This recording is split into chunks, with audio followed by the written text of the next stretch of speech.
বাঙালির খাবারের প্লেটে ভাত যেন অপরিহার্য, তবে স্বাস্থ্য সচেতন মানুষদের অনেকেই মনে করেন সাদা ভাত ওজন বাড়ায় এবং ডায়াবেটিসের ঝুঁকি তৈরি করে। তাহলে কি সুস্থ থাকতে সাদা ভাত পুরোপুরি বাদ দিতে হবে? সাদা চাল প্রক্রিয়াজাত করার সময় এর বাইরের স্তর বা ব্র্যান এবং জার্ম সরিয়ে ফেলা হয়।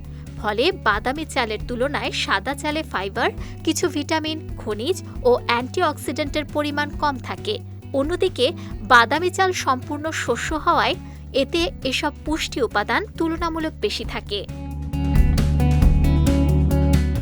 তবে সাদা ভাত মানে অস্বাস্থ্যকর বিষয়টি এমন নয়।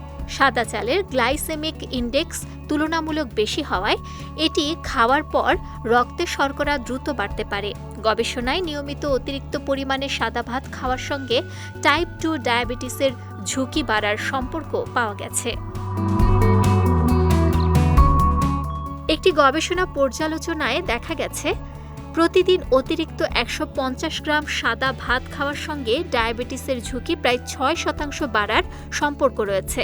তবে এর অর্থ এই নয় যে সাদা ভাত খেলেই ডায়াবেটিস হবে।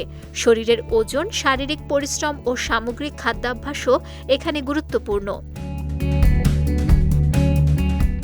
একইভাবে শুধু সাদা ভাতকে ওজন বাড়ার জন্য দায়ী করাও ঠিক নয়। ওজন বাড়া বা কমার ক্ষেত্রে সবচেয়ে গুরুত্বপূর্ণ হল দৈনিক মোট ক্যালোরি গ্রহণ ও খরচের ভারসাম্য। তাই সাদা ভাত পুরোপুরি বাদ না দিয়ে পরিমাণ নিয়ন্ত্রণ করা যেতে পারে। ভাতের সঙ্গে শাকসবজি, ডাল, মাছ বা ডিম রাখলে খাবার হয় আরও সুষম। অর্থাৎ সুস্থ থাকতে ভাত বাদ দেওয়ার চেয়ে গুরুত্বপূর্ণ হল কতটা ভাত খাচ্ছেন, কিসের সঙ্গে খাচ্ছেন এবং আপনার সামগ্রিক খাদ্যাভ্যাস কেমন।